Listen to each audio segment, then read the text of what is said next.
Ok.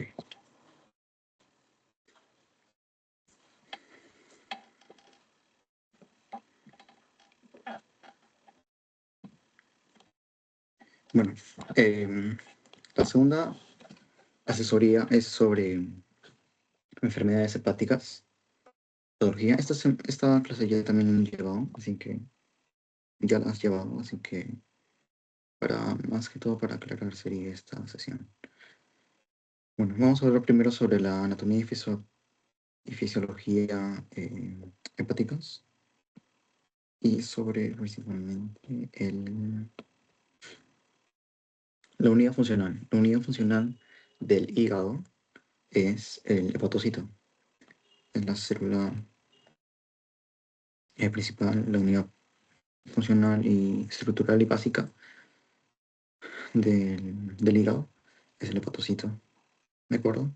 No vamos a entrar en detalle sobre sus componentes, eso es más de biología.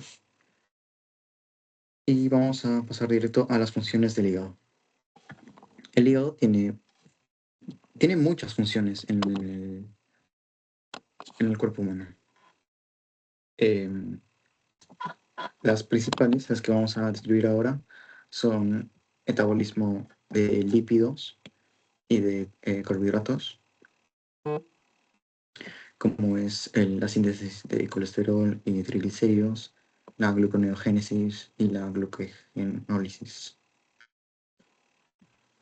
También, no solo el metabolismo, también sintetiza proteínas, como puede ser la albúmina y las lipoproteínas, o también factores de coagulación, como puede ser el fibrinógeno, la protrombina, la proconvertina y la globulina. Pero también sirve como depósito de sustancias, como puede ser el glucógeno, la vitamina B12, el hierro, el cobre. Además, también va a producir la bilis, que es la necesaria para la digestión de los alimentos, que luego se va a almacenar en la vesícula. Claro. Transforma el amonio en urea, importante para desintoxicación de la sangre y también para neutralizar y metabolizar fármacos y toxinas. Estas son algunas de las funciones, tienen muchas más. Es por eso que cuando el hígado se enferma, es muy grave. Puede llegar a ser muy grave para el paciente, porque puede llevar a muchas disfunciones en el funcionamiento del cuerpo. Bueno, para cada una de estas funciones hay distintos marcadores, porque como ves, son muchas funciones. Entonces, se han desarrollado distintos marcadores para cada función, para poder diferenciar entre si cierto marcador se eleva. Sabemos que, por ejemplo, si hay una obstrucción, por ejemplo, a nivel poshepático, y lo que va a producir es que la bilis no haga su función, se acumule en el hígado o en todo caso se acumule en el vesículo biliar. Entonces, el marcador para eso, por ejemplo, va a ser la bilirrubina. La bilirrubina nos va a ser un indicativo un marcador de que hay un problema obstructivo. Entonces, para cada una de estas funciones hay distintos marcadores. Vamos a proceder a describir eh, algunos de ellos. Entonces, como dije, para las pruebas metabólicas de obstrucción tenemos a la bilirrubina, tanto a la indirecta como a la indirecta, ¿no? Que es la conjugada o la no conjugada, y también la fosfatasa. En la bilirrubina totales tenemos que el valor normal es de 0,1 a 1,1 y varían, y se obtiene como la suma de la bilirrubina directa e indirecta, ¿no? La fosfatasa alcalina, su valor normal es de 0.1 a 0.1 también. Esto con respecto a obstrucción, importante. Luego, para pruebas de función hepática, para saber qué tan bien está funcionando nuestro hígado, igual que que con la tasa de filtración glomerular era una forma de saber qué bien está funcionando nuestro riñón. En el caso de la albúmina, de la prealbúmina, de las bilirrubinas y el tiempo de protrombina sobre todo, nos indica qué tan bien está funcionando nuestro hígado. Si vamos a administrar fármacos hepatotóxicos, tenemos que evaluar esto, ¿no? Para que no le haga mal al paciente. En la prealbúmina, particularmente, no se altera por estrés hepático, pero la albúmina se altera por desnutrición proteica. Ahora, las bilirrubinas se alteran por la hemólisis, porque es el producto final de la hemólisis, más adelante vamos a verlo. Y el tiempo de protrombina se altera por antibióticos. Las pruebas de necrosis, cuando el hígado está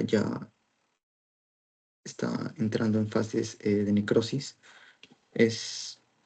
los marcadores que vamos a utilizar son la TGP o la ALT, la transaminasa también proteica, o la TGO, ¿no? Que también es llamada la ACT. También la DHL. Para las pruebas inmunológicas, básicamente inmunoglobulinas y anticuerpos tisulares. Para las pruebas que indican colestasis, aquí también de nuevo la fosfatasa alcalina, igual que en la solución, y además la GGT,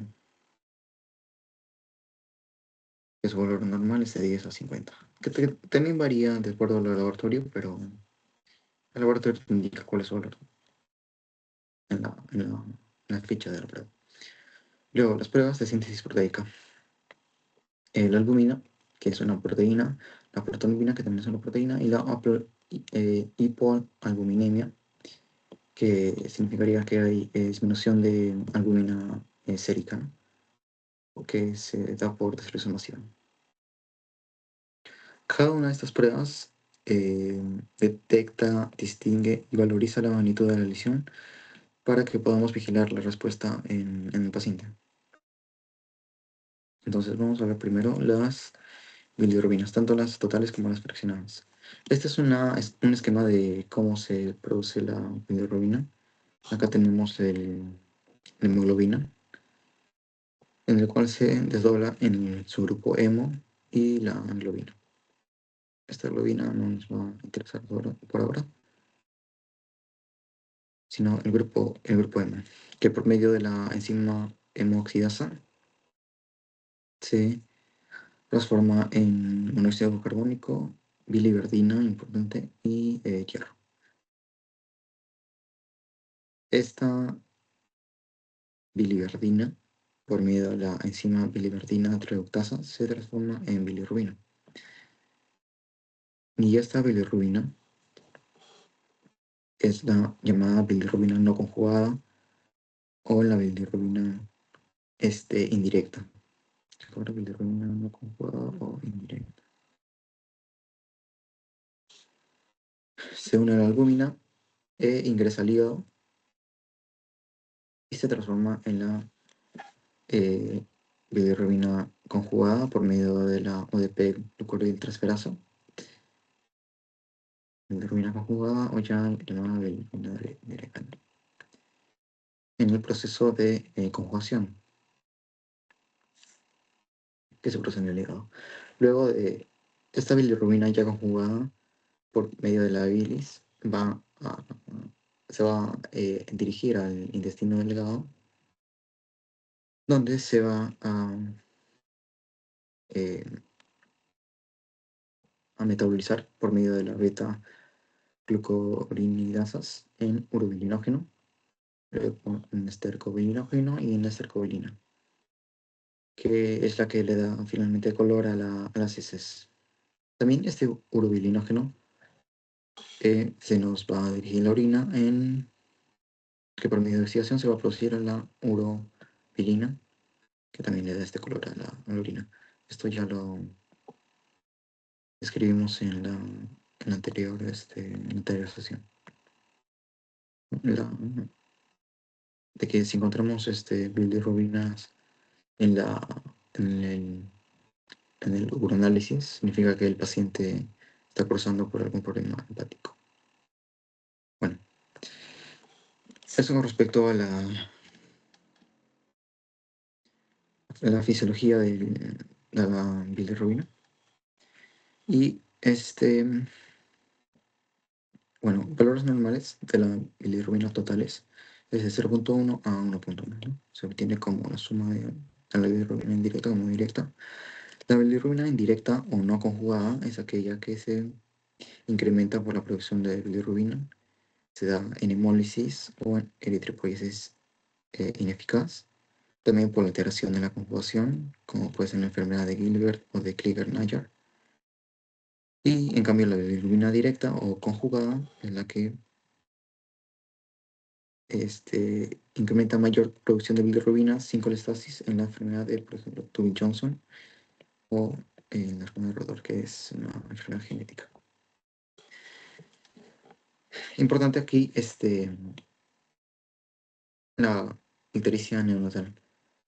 Es una acumulación de bilirrubina en el cerebro, llamada de riesgo de Kernicterus, en el cual la bilirrubina indirecta aumenta sobre 300.000 micromoles y hace que el paciente, bueno, esté ictérico, ¿no? Un paciente neonatal ictérico. Tal vez eso pueden preguntar. Ya.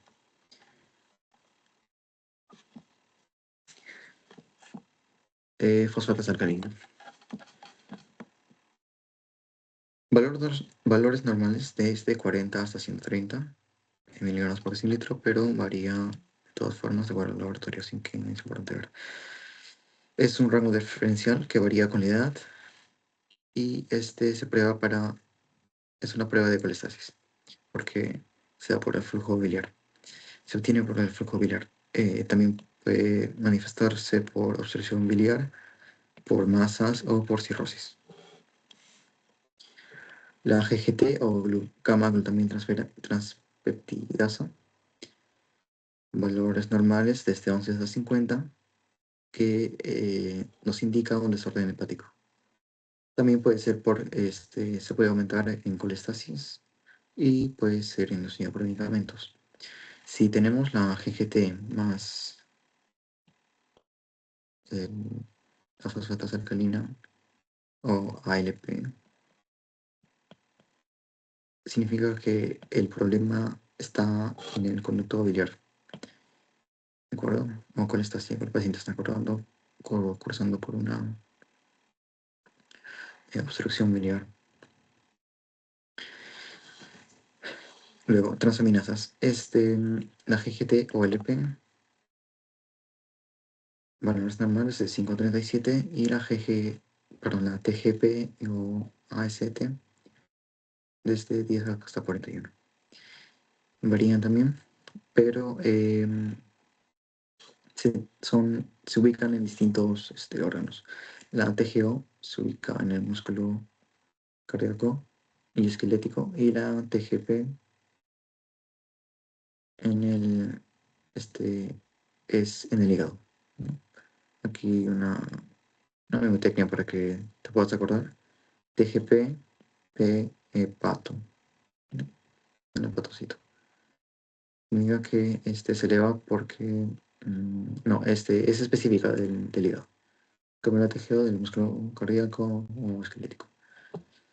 Bueno, miden la falta de permeabilidad de las vías biliares y son sensibles al daño hepático.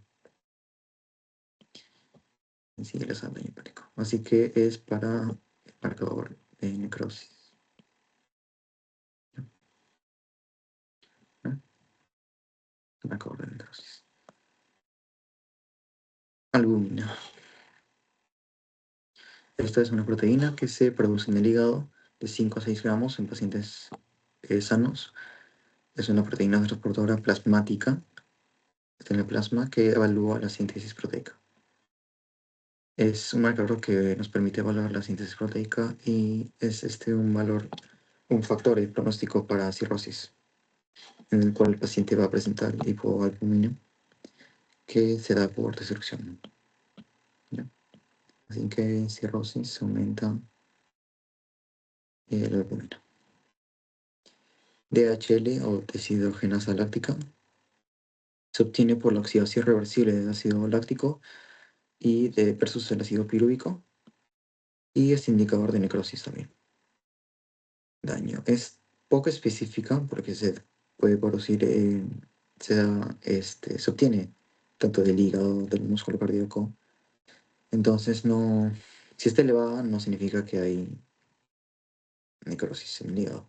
Puede estar cursando el paciente con un infarto de miocardio y podemos alterarlo, pero, perdón, confundirnos. Por eso no se evalúa aisladamente.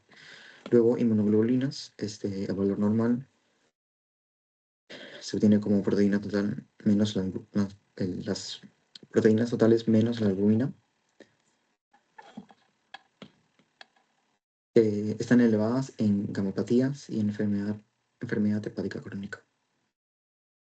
Los anticuerpos tisulares están presentes en enfermedades autoinmunes, también en cirrosis biliar primaria, por ejemplo, también con la colitis esclerosante primaria, y son el ANCA, el asma, el ANA. Estos anticuerpos son importantes para el examen de reumatología, en el cual vamos a ver enfermedades autoinmunes, entre ellas, como puede ser, por ejemplo, el DES, el AR, entonces, entre otras. Luego ahora los factores de coagulación. Y la cascada de coagulación primero. Esto es importante que se aprendan, ¿ya? Porque lo vamos a usar durante toda la carrera.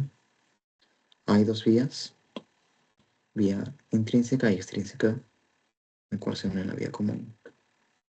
Esto ya hemos aprendido en fármaco, en fisiopatología, en fisiología, y vamos a seguirlo aprendiendo. Entonces, es importante, ¿ya? Bueno, el primer marcador de estos es el tiempo de protamina, o TP, valor normal de 19 a 14 segundos, aunque varía. eh, Se da por vía extrínseca, el factor 1, 2, el 5, el 7 y el 10 por síntesis proteica. Se aumenta en enfermedades agudas y crónicas y es un marcador de daño hepático más relacionado con severidad.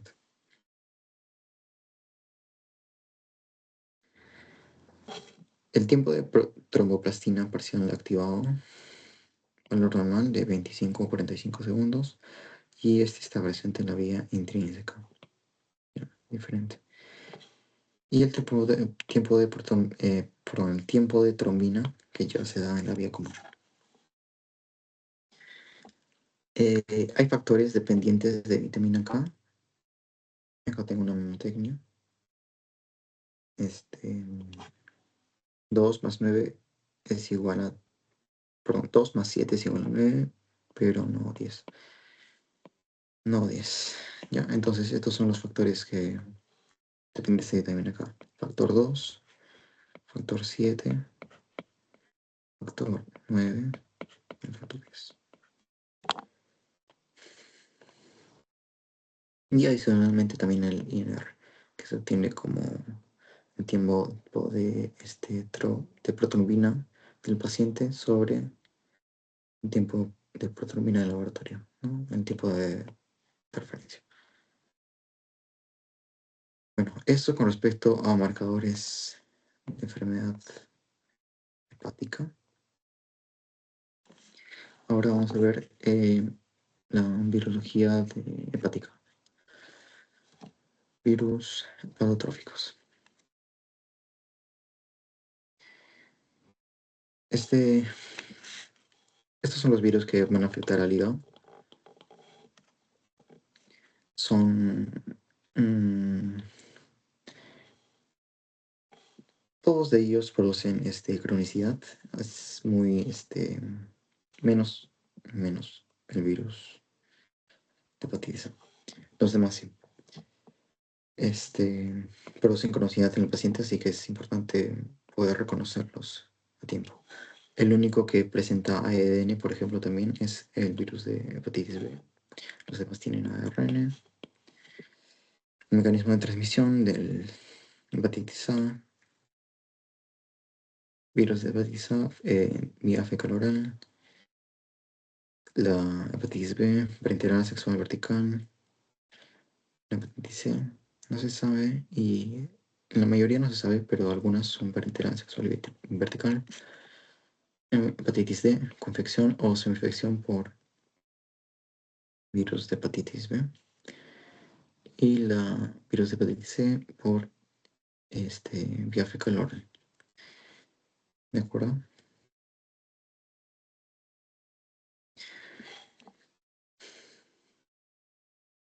Okay.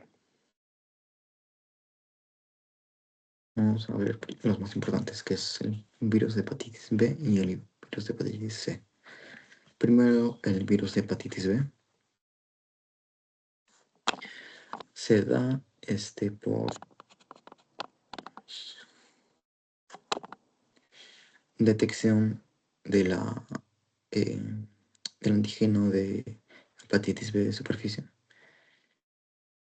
Es el primer marcador contactivo para el estadio y también el antígeno epsilon de hepatitis B. El diagnóstico es bioquímico, precoz, con las transaminasas.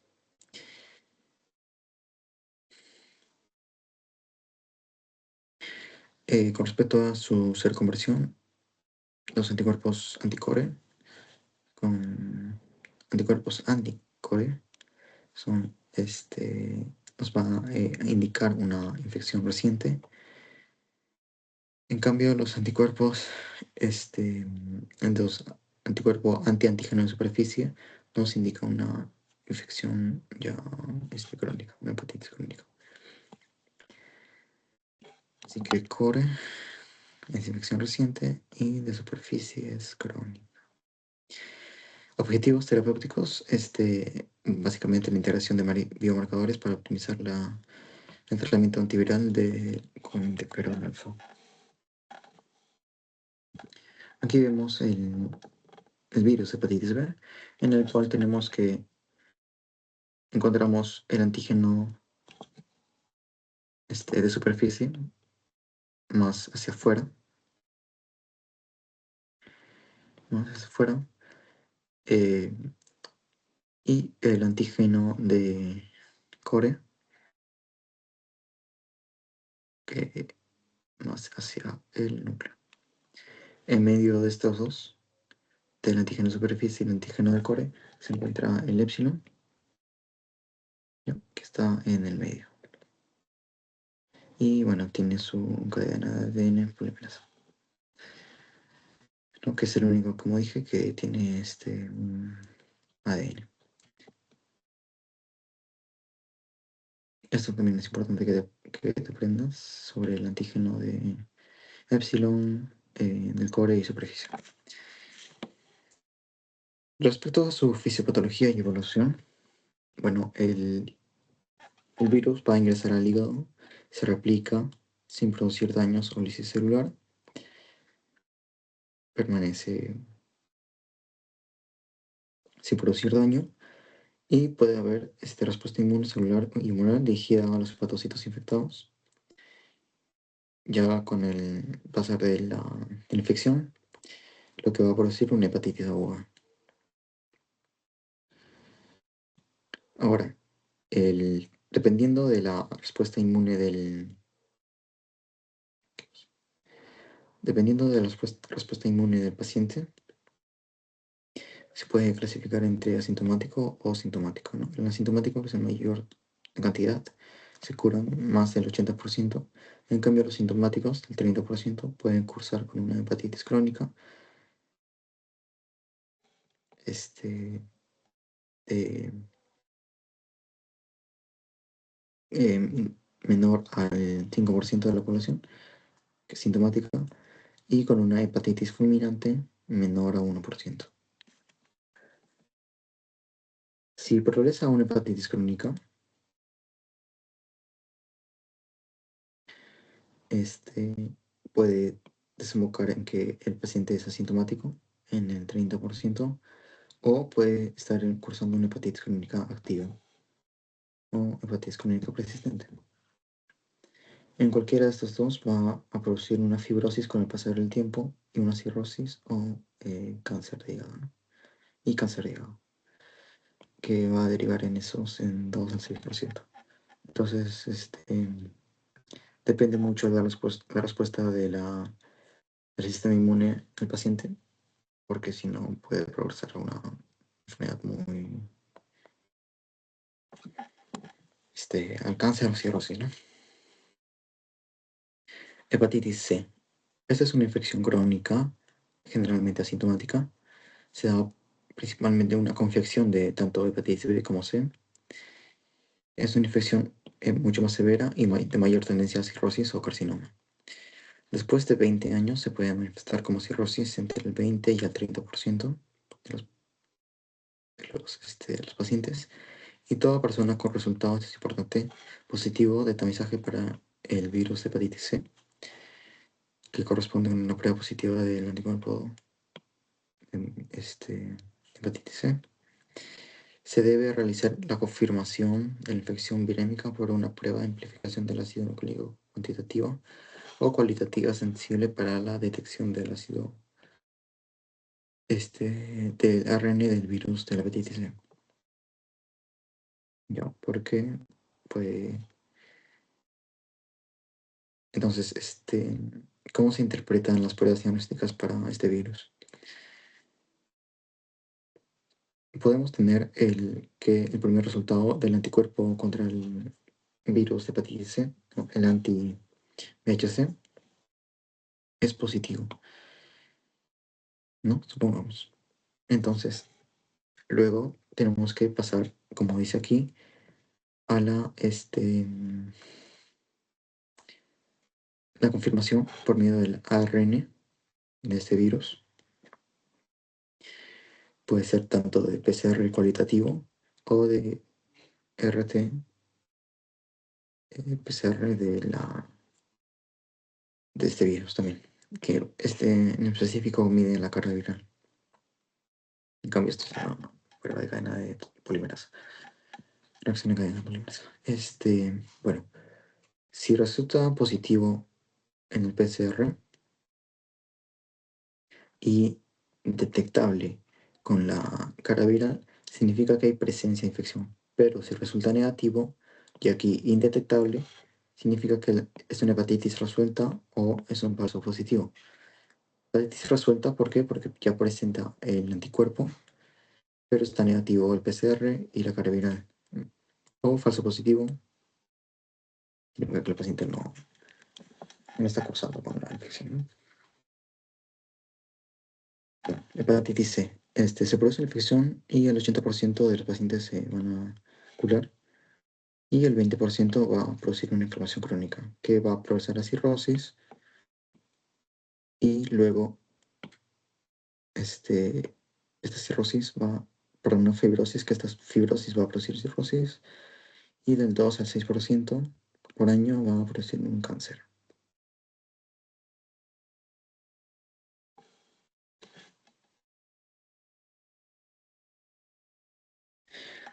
Cirrosis. Es el estadio final del proceso de la fibrosis hepática como respuesta a la constante inflamación del hígado, ¿no? Una inflamación sostenida, fibrosa del hígado, y se hace cirrosis. Se origina por hepatitis crónica activa, enfermedad alcohólica o enfermedad autoinmune. Y además, esto es importante, la cirrosis solo se confirma con una este, es una, es un diagnóstico meramente anatomopatológico.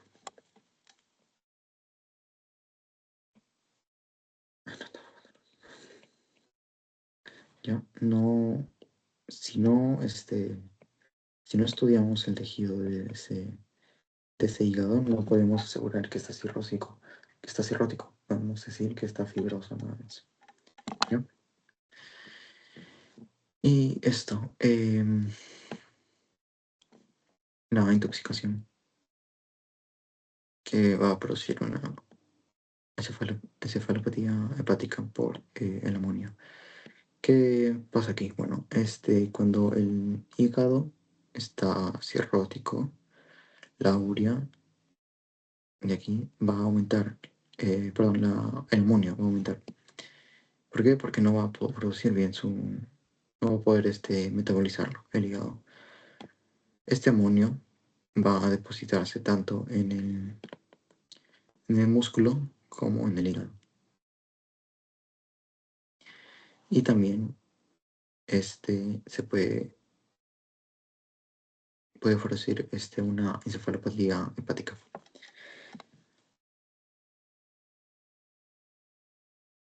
Esto es importante. Mm, ya. ¿Tienes alguna duda, Marcos? No, no, todo claro. Ok. Voy a entonces enviar voy a enviarte el post ¿ya? El link del post. Ya. Ya.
Ok, Marcos, vamos a resolver este test y vamos a responder unas cuantas preguntas de banco, ¿ya?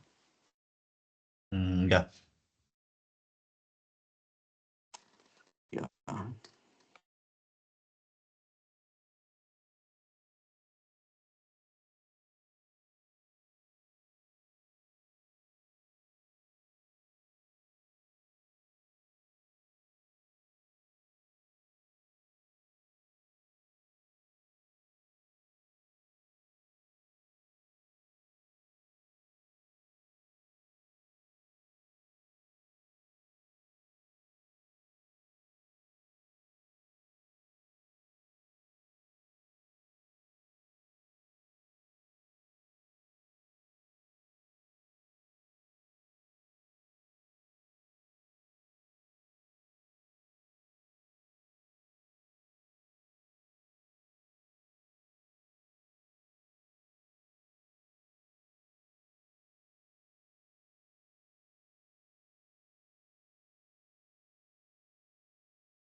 Ya.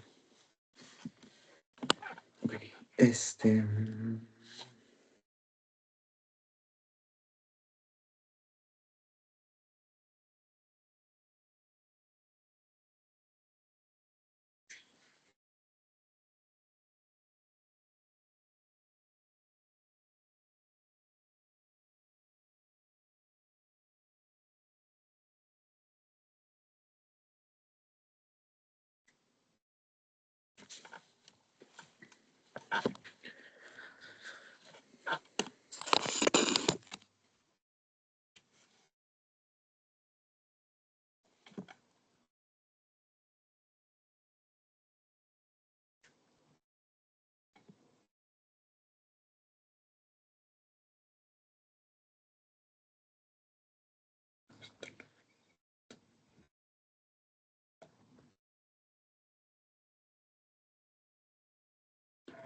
Ok.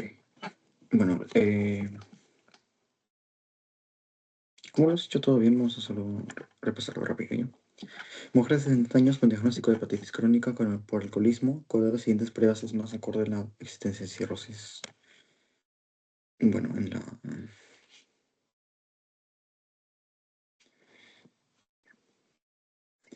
este cuadrito está.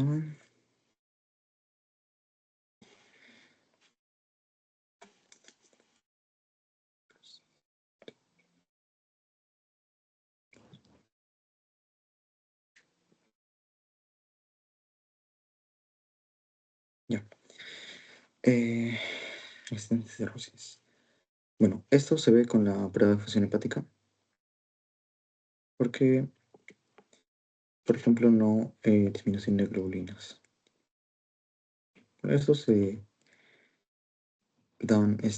daría básicamente por la síntesis de proteica. Entonces, ¿no? La disminución de TGP o GGT. La GGT es para las pruebas que indican colestasis y la TGP es más ya para una necrosis. La LDH es muy específica, pero también se da por necrosis y en cambio el incremento de tiempo de protombina sí es ya más específico para la función hepática. De hecho, acá creo que puse sí, marcador de daño más relacionado con severidad. Bueno,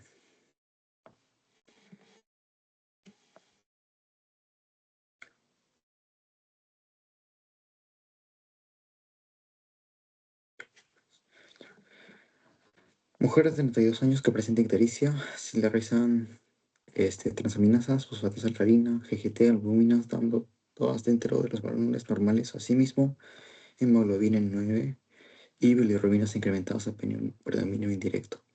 ¿Cuál de los siguientes está más acorde a este cuadro? Una obstrucción intrahepática.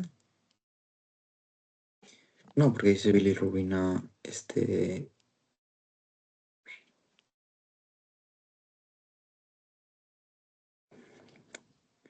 una bilirrubina indirecta, incrementada.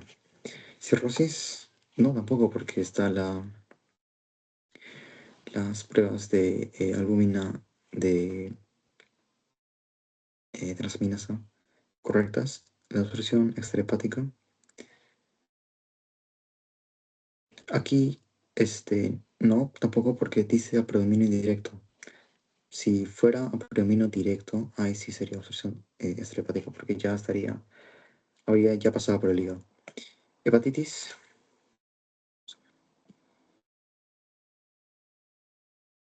Bueno, hepatitis. em, hepatitis no tiene que ver con la bilirrubina, pero acá también nos dice algo importante. Dice hemoglobina en 9, que presenta ictericia. Entonces, un paciente ictérico con hemoglobina baja y con bilirrubina indirecta incrementada, bueno, eso es hemólisis, ¿no? De hecho, también está acá, no seguro. Predominio. Predominio.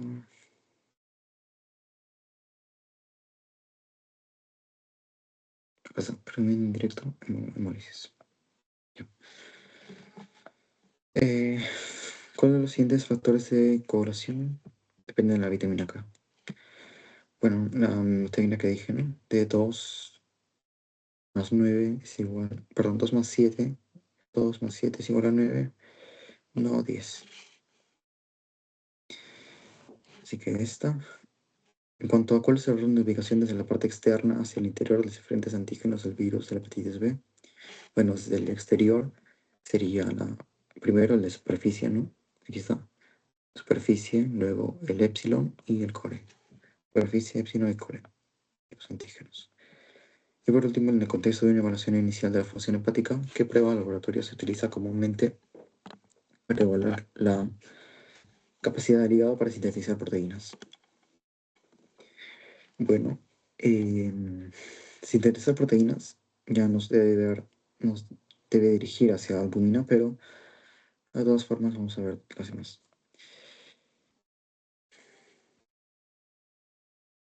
La ALT y ACT no son para proteínas, sino son más bien para necrosis. La bilirrubina total es para hemólisis o obstrucciones y en cambio la fosfatasa alcalina también para obstrucciones o problemas colestásicos. Así que ya, eso sería con respecto a eso. Ahora vamos a ver un poquito. Acá había...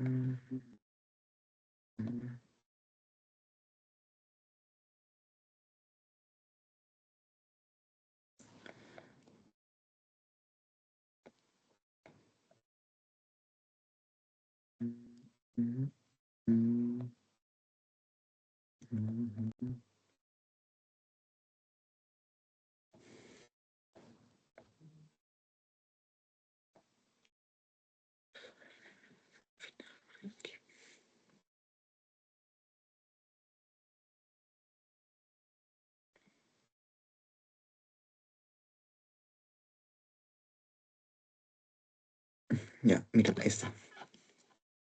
Niña de 7 años acude por emergencia con cuadro clínico de hepatitis A. ¿Qué exámenes de laboratorio se necesitaría para, para confirmar su diagnóstico? Hepatitis A. ¿Dónde está? No puedo escribir.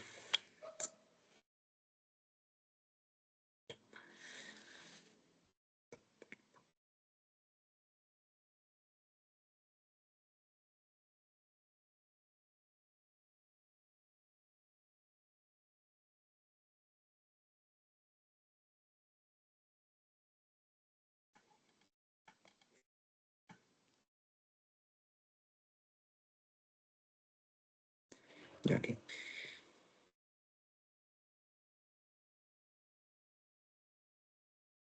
Ok, hepatitis A. Bilirrubina. IgGT, no, porque eso no son para... no es para la... Bilirrubina es para solución. IgGT es ya para necrosis. Transaminasas. Sí, podría... Las transaminasas sí podría por para evaluar el grado de necrosis. Y anticuerpos antivirus, perdón, anticuerpos para el virus de hepatitis A. Sí, también puede ser. Transaminasas también. Fosfato alcalina no, porque esto es más para obstrucción o obstrucción o problemas colestásicos. Fosfato alcalina de nuevo. Así que no, no, no. Transaminasas y anticuerpos y GM. Entonces, aquí vemos que resolvería esto. Para, entonces, ¿cuál? IgG, IgG, IgM. ¿Cuál de estos es para la hepatitis A? Si recuerdas, era una infección, una infección aguda. No sé seguramente. Que cursaba agudamente, ¿no? ¿Dónde acá? Acá está. 28.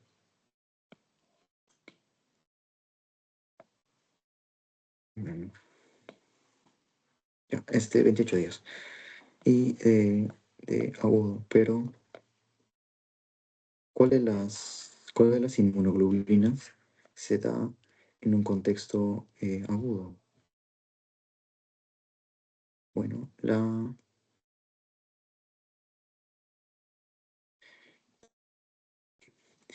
¿cuál de las inmunoglobulinas en un contexto agudo? La IgM. Porque la IgG es ya para un contexto crónico. ¿De acuerdo? Esto tienes que recordarlo. No. IgG crónico, IgM agudo. Así que IgM. Otro.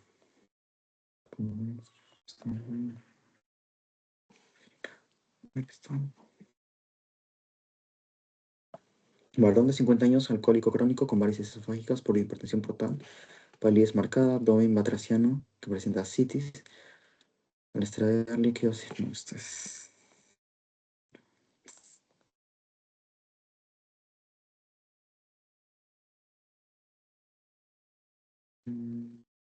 Esto.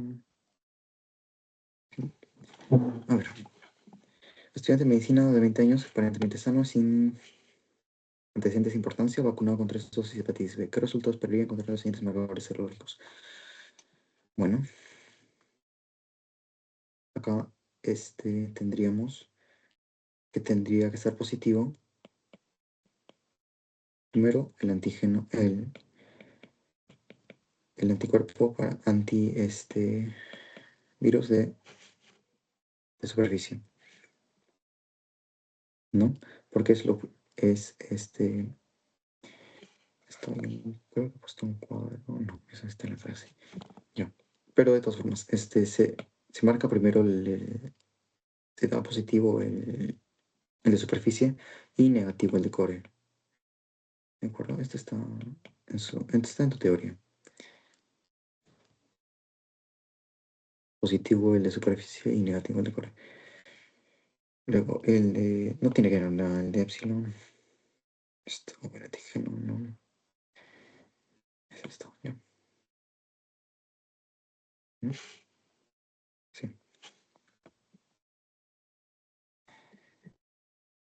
Mm, mm, mm.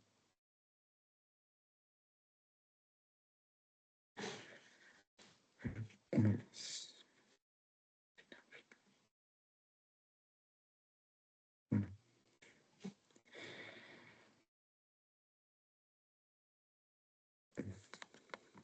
todos estos ya.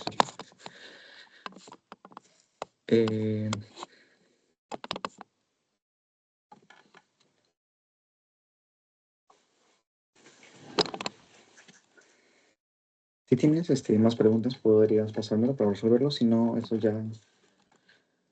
Con eso sería todo, Marcos. Nos veríamos ya la próxima semana para hacer las 2 sesiones que quedan. Ya, está bien. Gracias. ¿Tienes alguna duda?